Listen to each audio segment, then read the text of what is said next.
Eu quero compartilhar com vocês aquilo que eu tenho vivido ao longo desses anos. Tem tudo a ver com o início do culto de vocês. Tem tudo a ver com aquilo que vocês cantaram, com aquilo que vocês oraram e com aquilo que vocês têm no propósito do coração de estar essa noite aqui. Eu quero convidá-lo a abrir a sua Bíblia. Pode ficar sentado porque o texto é longo. Eu quero compartilhar sobre Gênesis. Aliás, o livro do Gênesis, né, na teologia, nós aprendemos que o Gênesis é o início de todas as coisas, né? Também o início de algumas experiências de homens e mulheres que viveram com Deus uma vida incrível, uma vida que valeu a pena ser vivida. E eu, como lido só com a morte, eu tenho dito nas minhas palestras, nos congressos na área médica que tenho participado, que é preciso saber viver a vida que vale a pena ser vivida e viver da melhor forma possível, para que você possa morrer da melhor forma possível. Não vou falar de morte, porque a morte é uma realidade na nossa vida. Nós, desde quando nascemos, já vamos morrer. Eu digo que a morte é uma doença sexualmente transmissível com 100% de mortalidade. Quando você nasce, já está pronto para morrer. Esses dias mesmo acompanhei a morte de um neonato. Eu sou da equipe da UTI neonato, e de uma bebê de 20 dias. Mas sexta-feira eu estive no sepultamento, na cremação de uma paciente minha de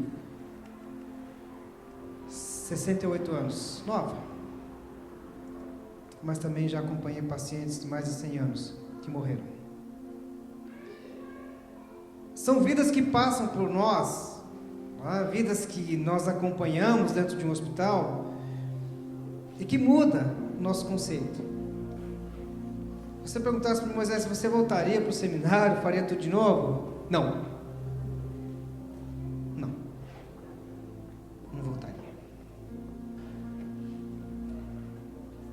A vida, irmãos, é a pior escola que existe. Primeiro ela dá a prova, depois ela ensina a lição.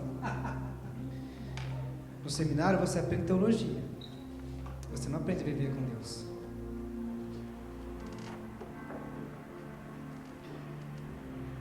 O Gênesis conta a história da criação do mundo, quando Deus fez o mundo, mas quando Deus fez o homem, fez a mulher.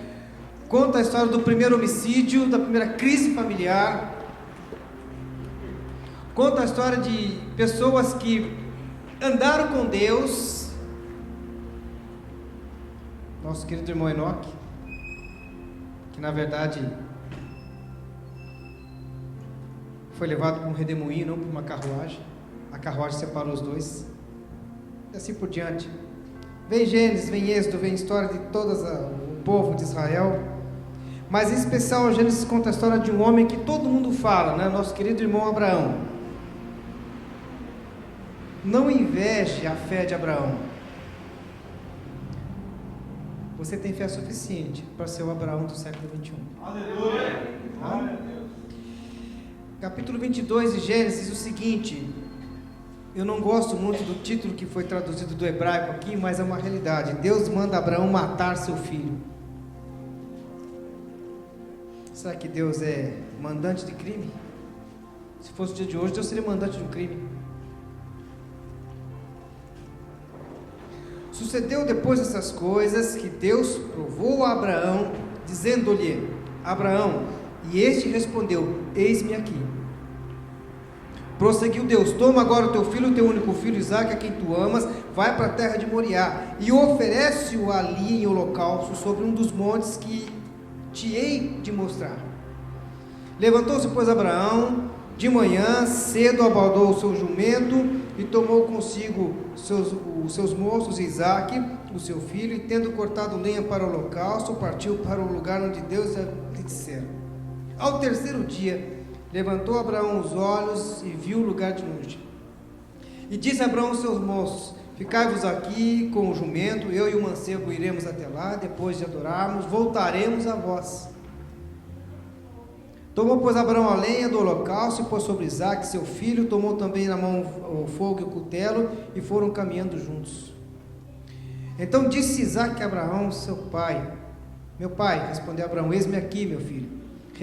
perguntou Isaque: eis o fogo, a lenha, onde está o cordeiro para o holocausto? Respondeu Abraão: Deus proverá para si o cordeiro para o holocausto, meu filho. Os dois caminhavam juntos.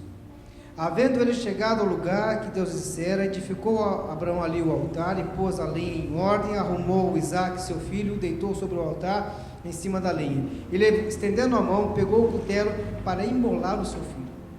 Mas o anjo do Senhor lhe bradou desde o céu e disse: Abraão, Abraão. E ele respondeu: eis-me aqui.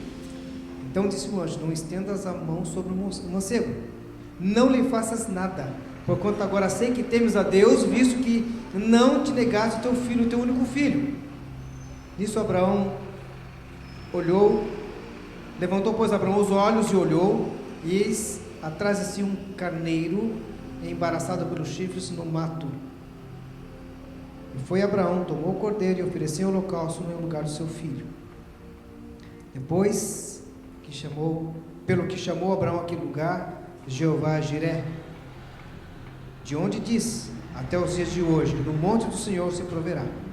Então o anjo do Senhor bradou a Abraão pela segunda vez desde o céu e disse: por mim mesmo jurei, diz o Senhor, porquanto não me negaste o teu filho, teu único filho, que deveras te abençoarei e grandemente multiplicarei a tua descendência como as estrelas do céu e como a areia que está na praia do mar, e a tua descendência possuirá a porta dos teus inimigos, e a tua descendência serão benditas todas as nações da terra, porquanto tu obedeceste a minha voz. Então voltou Abraão aos seus moços, levantando-se juntos a Berseba, e Abraão edificou ali em Berseba, ou habitou ali em Berseba. É a tua dependência, Senhor, porque de nós mesmos eu iria embora agora, mas eu te peço que conduza segundo a tua palavra, segundo o teu querer. Em teu nome eu te peço, amém. Irmãos, nós poderíamos falar o ano todo sobre esse texto, versículo por versículo, palavra por palavra. Não precisa ser um grande exegeta para entender o que está dizendo o texto. Não precisamos fazer uma hermenêutica, seja ela bíblica ou até mesmo jurídica, para entender a lei que rege esse texto. A coisa aqui é simples. Deus sabe quem Ele prova. Deus sabe quem é você e quem sou eu. Deus sabe, porque Ele conhece o teu nome. E antes de você nascer, Deus já te conhecia.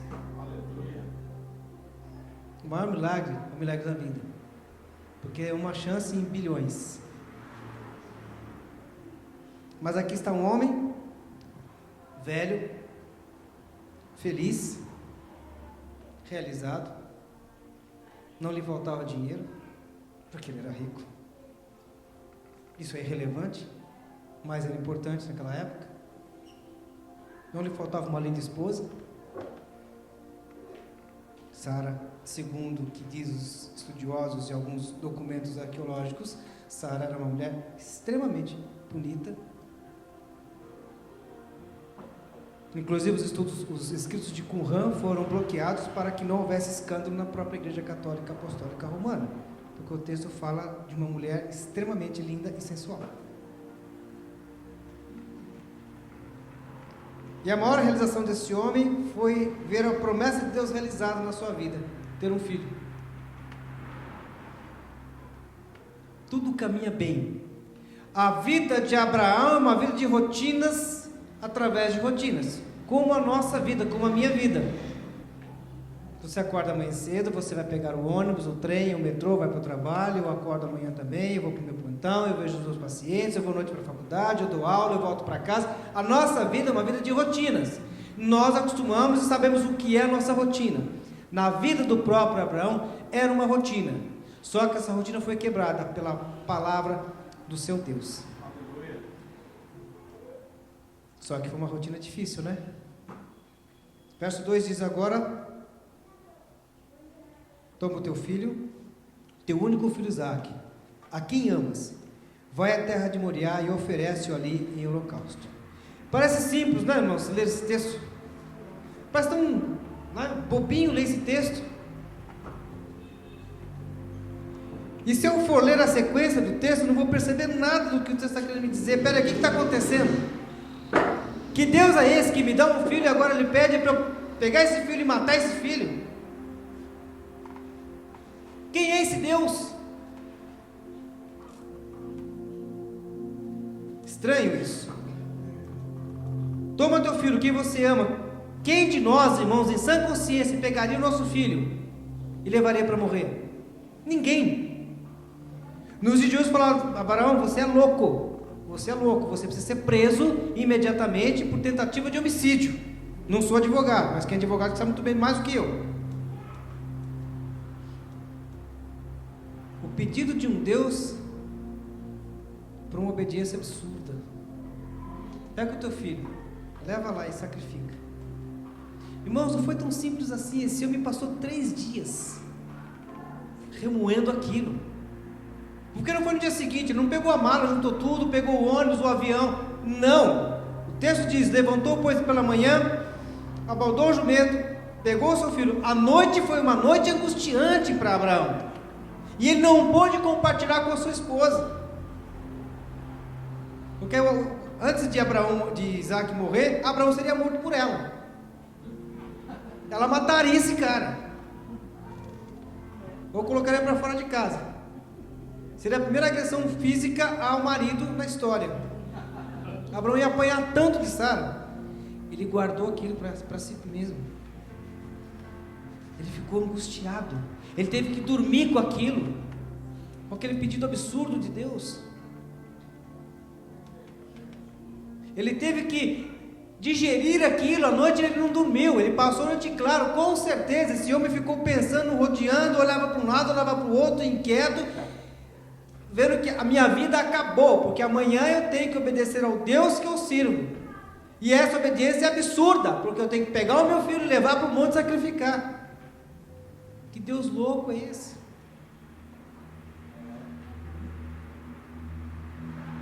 Com certeza, acho que Abraão não tomou bem o seu café. Levanta cedo e começa a sua escalada de fé, de obediência, de sacrifício, de dedicação, de entrega. Ele começa a subir degrau por degrau, passo a passo. A vida desse homem muda da noite para o dia. Pega tudo, pega os seus moços, seus empregados, pega a lenha, pega o Isaac, pega o cutelo, pega o fogo, pega tudo. São 3 dias de angústia. Ele tem que ficar olhando aquele monte. É lá que eu tenho que subir? É. E agora? É lá que eu tenho que subir? É. Tem certeza?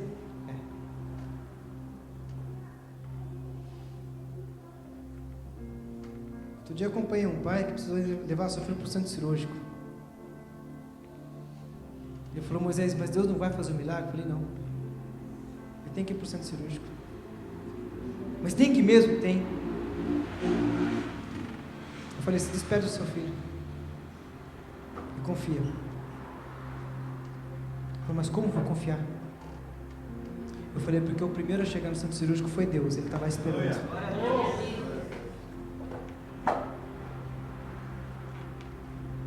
3 dias de angústia. Mas eu sabia quem era Abraão. Ele sabia que Abraão ia obedecer, porque Abraão tinha fé. Meu irmão, minha irmã, não baseie a sua fé na fé de Abraão. Nunca queira ser como Abraão. Você é você. Ninguém tem direito de medir a sua fé. Ninguém tem o direito de falar que você não teve fé o suficiente porque Deus não te abençoou. Isso é mentira. Desculpa, isso é conversa fiada. Se Deus dependesse da nossa fé, irmãos, para abençoar, nós estaríamos realmente em situação seríssima, gravíssima. Deus não depende da nossa fé, Ele quer que nós tenhamos fé. E Ele coloca esses exemplos aqui para nós. Olha, eu tive um homem, eu conheci um homem, eu criei um homem, eu convivi com um homem chamado Abraão, e a história dele está aqui. Olha para este homem e começa a viver como ele viveu. Obediência é uma das coisas mais difíceis para nós, irmãos, como crentes. Porque nós somos teimosos, nós não queremos obedecer. É duro obedecer. Nós queremos fazer de tudo para Deus, mas não queremos obedecer.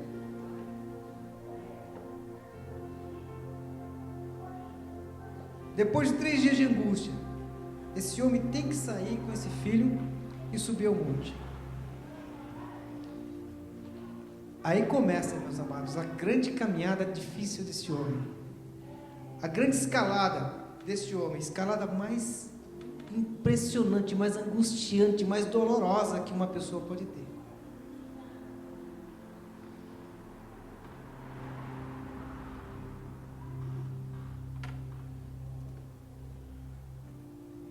Abraão deixa os moços no pé do morro e fala uma coisa que não sei se em consciência ou em sã consciência, ou fora da consciência, da razão ou não. Fiquem aqui com o jumento, eu e o moço, vamos até lá. Depois de adorarmos, voltaremos a vós. Aleluia, Deus. Por que Abraão falou dessa forma? Porque ele conhecia o Deus em que ele servia. Ele sabia quem era o Deus que ele servia. Não era um Deus de madeira, de gesso, de barro. Era um Deus que ele nunca via, mas um Deus que ele podia sentir a cada momento. Tanta gente querendo ver Deus hoje, né? Não precisa ver Deus. Nós precisamos sentir Deus. É isso que nós precisamos, irmãos. E ele começa essa caminhada. Imagina como está o coração desse homem. Hein, Railton? Como é que está o coração desse homem? Arrebentado. Porque ele começa a caminhar com o filho, Isaac, provavelmente um adolescente, uma pessoa já quase um jovem. Mal sabia que ele seria o próprio sacrifício naquele momento, e ele começa a subir, e Abraão angustiado, Abraão remoendo por dentro, talvez revoltado com Deus, brigando com Deus. Chega uma hora que o coração de Abraão é apunhalado com o próprio cutelo que ele está levando. Quando o filho diz no verso 7, então disse Isaac a Abraão, meu pai, respondeu Abraão, eis-me aqui, meu filho. Perguntou Isaac, que pergunta, moleque, por que você vai perguntar isso agora? Por que você não ficou quieto? Ele arrebentou o coração do pai sem saber. Eis aqui o fogo, a lenha. Cadê o cordeiro? Tem alguma coisa errada aqui, pai? Tem alguma coisa errada aqui, pai? Não é isso que o Senhor me ensinou ao longo dos anos para fazer sacrifício para o nosso Deus? Cadê o cordeiro? Onde está o cordeiro? Imagina como Abraão se sentiu, gente.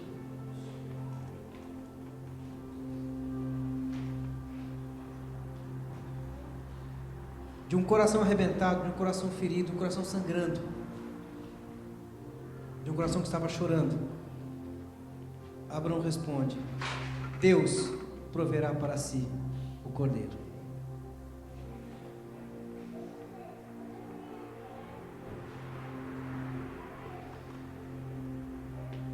O que eu posso tirar disso para a minha vida?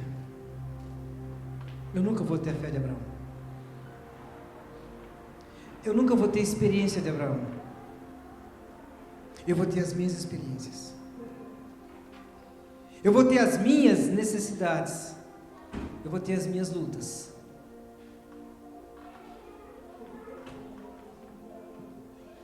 Quando a nossa filha mais velha decidiu ir para a África, ser missionária, ela estava com 17 anos.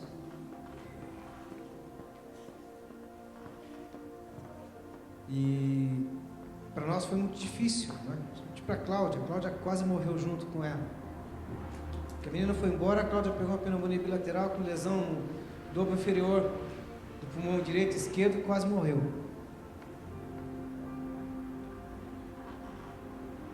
Eu peguei a minha filha e falei para Deus, está aqui, ó. Talvez eu nunca mais veja minha filha.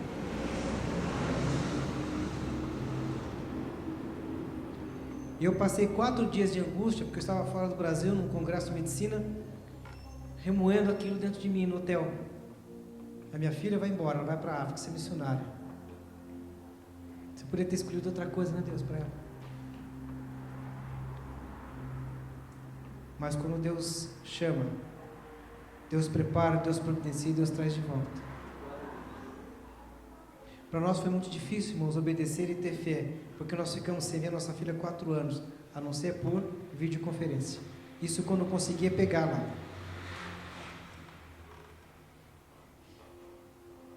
Poucos meses antes de vir para o Brasil, de terminar o projeto, recebemos a notícia lá da Junta de Missões Mundiais que a volta dos missionários seria antecipada porque o grupo terrorista Boko Haram estava se aproximando da cidade onde eles estavam. E todos foram tirados do Níger, foram para Istambul, e de Istambul, 2 dias depois, voaram para o Brasil. Aí nós pegamos a nossa filha no aeroporto. Deus quer de mim e de você, simplesmente obedeça. Não importa o momento que você está passando, o que você está passando, obediência, obedeça. Obedeça. Deus não vai brigar com você se você questionar. Mas por quê? Posso questionar? Pode. Posso perguntar para Deus? Pode. Tem coisa que Deus não vai responder, gente. Não adianta nem insistir. Alguns dias atrás, antes de viajar, estava em casa, o telefone toca e disseram do hospital Nipo, Moisés, vem para cá porque o filho do diretor do hospital acabou de falecer. Um jovem médico de 48 anos, recém-casado, com 1 ano de casado. E eu fui lá para fazer o atendimento. E aquela esposa perguntou para mim, é justo? Tanta gente ruim que precisa morrer, por que o meu marido? Eu falei, não é justo. Mas eu disse, olha, a morte, ela é uma anfitriã que nos pega e nos põe nos braços de Deus.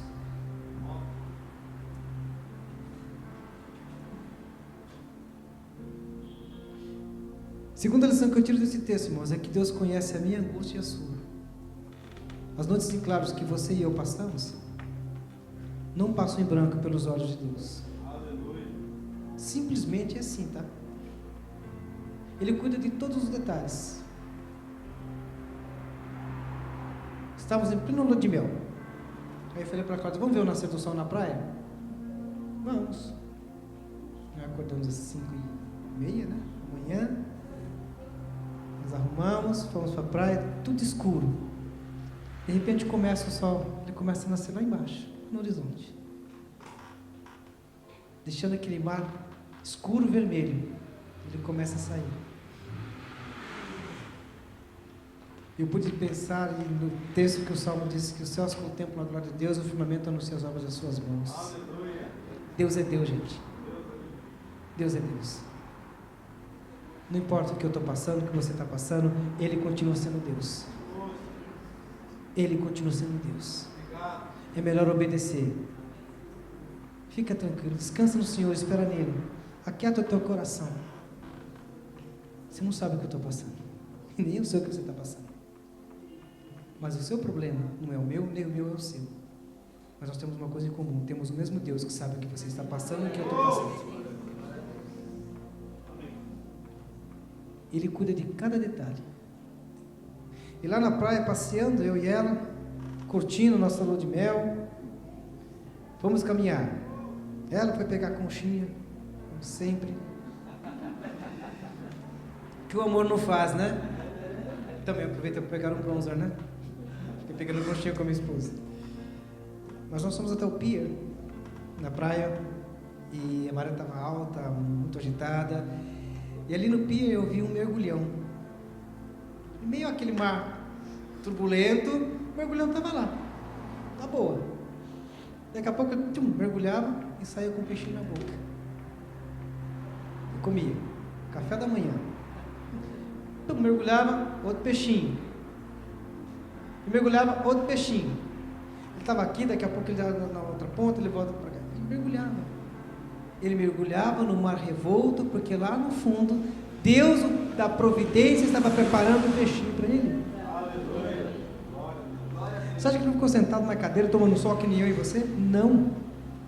O mergulhão precisou descer do céu, pousar no mar revolto, para poder comer, porque foi ali no Mar Revolto que o alimento Deus havia preparado.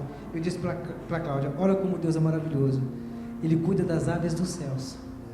Como não vai cuidar de nós? Aleluia. Obrigado, Deus. Como que não vai cuidar de nós, irmãos?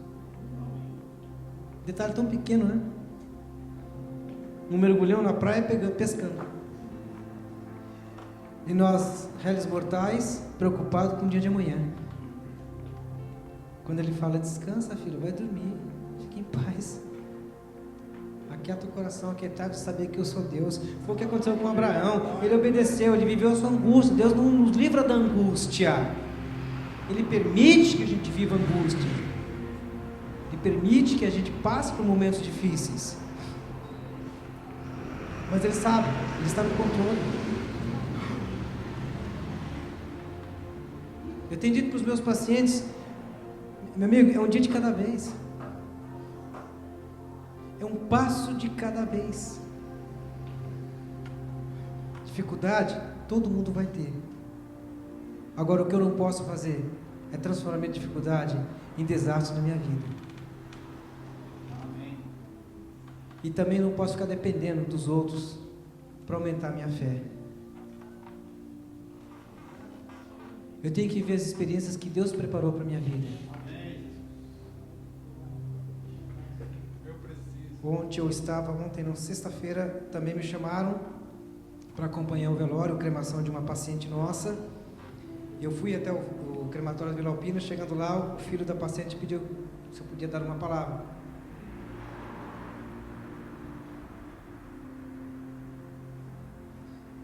Ele chorando, eu disse, agora é o teu momento. Você tem que viver esse momento. Ninguém tem o direito de tirar a sua lágrima, a sua dor. Viva a sua dor, porque Deus está do teu lado. Deus não vai te abandonar em hipótese alguma. Em momento algum Deus vai deixar você sozinho. Irmãos, tem hora que a gente fica quietinho, sabe? Sair um pouquinho do movimento, ficar só você e Deus. E entrar no processo de contemplação, de falar com Deus, de conversar com Deus e falar, Senhor, aqui é minha vida, o que eu vou fazer? E ter a sensibilidade de perceber que Deus está falando no teu ouvido. Eu vou dizer uma coisa para você, gente, por favor, não acredite em nada do que eu estou falando, acredite na palavra, tá? Porque eu poderia muito bem manipular isso daqui e enganar vocês. Que aliás é o que está mais sendo feito hoje. Você tem fé suficiente para vencer todas as barreiras, as dificuldades? Não se preocupe. Deus conhece seu coração como conhece o meu. Está aqui, ó. Abraão era homem como eu e você. Fraco, falho, mentiroso.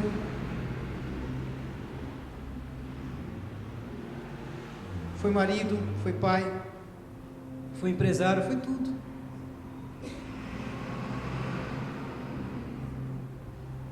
E uma das coisas mais angustiantes que nós vemos nesse texto é que esse filho falava disso, cadê o cordeiro? E aquilo acabou com o coração daquele homem, porque aumentou a sua angústia.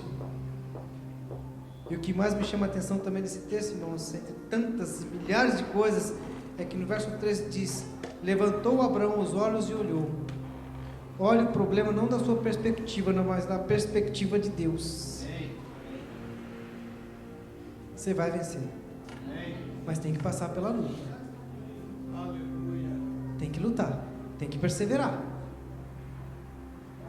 Mas está difícil, eu sei. A minha também está. Se não der uma coisa, a gente tenta outra. Se a crise é conjugal, vamos ver o que Deus está trabalhando, o que Deus quer ensinar. Se a crise é financeira, vamos ver o que Deus quer ensinar.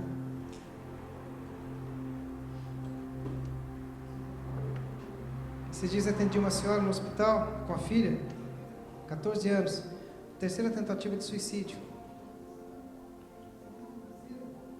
E orei com aquela menina, orei com aquela mãe. Depois chamei o pessoal da minha equipe e falei, olha, cuida deles, conversa com essa moça. E eu falei para aquela mãe, a senhora, esse é o momento que a senhora está vivendo. Ninguém vai tirar esse momento da senhora. Mas sabe que Deus quer ensinar coisas importantes na sua vida. Veja, meu irmão, minha irmã, o problema da perspectiva dos olhos de Deus, não do seu lado.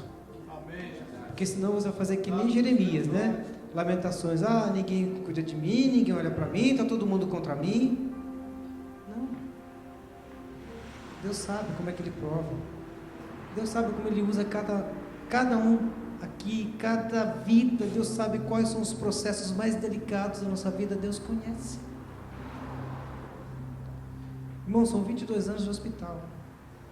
Eu já vi muita coisa acontecer. Já vi muito sofrimento. Já vi muita lágrima. Já vi muita angústia. Mas já vi muita alegria também. Olhe na perspectiva de Deus. E a terceira e última lição que eu tiro, para terminar essa simples mensagem, porque eu gosto de uma teologia de cozinha.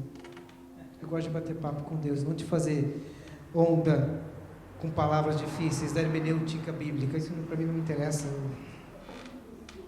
Desculpa, eu não curto isso. Eu aprendi teologia de cozinha com um senhor no sertão, uma casa de pau a pique, sapê, não sei como é que chama aquilo, aquelas casas de barro, a base do fogão a lenha, mandioca cozida e café passado no coador de pano. E aquilo me falava das suas experiências com Deus. Eu aprendi em um dia o que eu nunca aprendi em 4 anos de teologia. Por isso que eu gosto de teologia de cozinha. Eu quero caminhar para o nosso último ponto dessa teologia de cozinha com vocês, dizendo que Deus honra a confiança que você tem nele. Deus não patrocina fracassos. Guarde isso no seu coração. Deus não patrocina fracassos. Aleluia. Glória a Deus. Moisés, eu quero desistir. Então desista de ser fraco. Você quer desistir? Desista de ser fraco. Simples assim. Você tem um Deus. Ou não tem? A não ser que você não tenha. Se você não tem, Ele está aqui hoje para entrar no teu coração. Aleluia. É simples assim.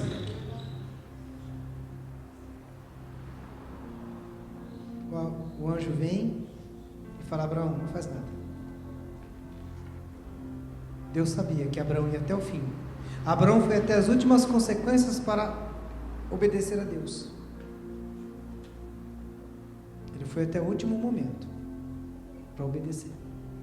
Até onde você tem ido? Qual é o seu limite? Qual que é o seu limite? Eu também tenho lutas, estou caminhando também. Tem hora que dá vontade de desistir, gente. Dá vontade de jogar tudo para cima e falar: acabou, chega, esquece que eu existo, acabou, não quero mais nada, chega, encheu. Deus se agrada de coração puro e sincero. E quando você chega diante dele, rasga o coração. E eu vejo uma multidão, gente, de pessoas dentro das igrejas, todo dia, todo domingo, numa vida sacrificial de religiosidade barata. Religiosidade de R$1,99. Não vale nada. Aquela religiosidade que na hora colocada à prova, simplesmente vai para outro canto. Deus não patrocina fracassos. Aleluia. Continua caminhando.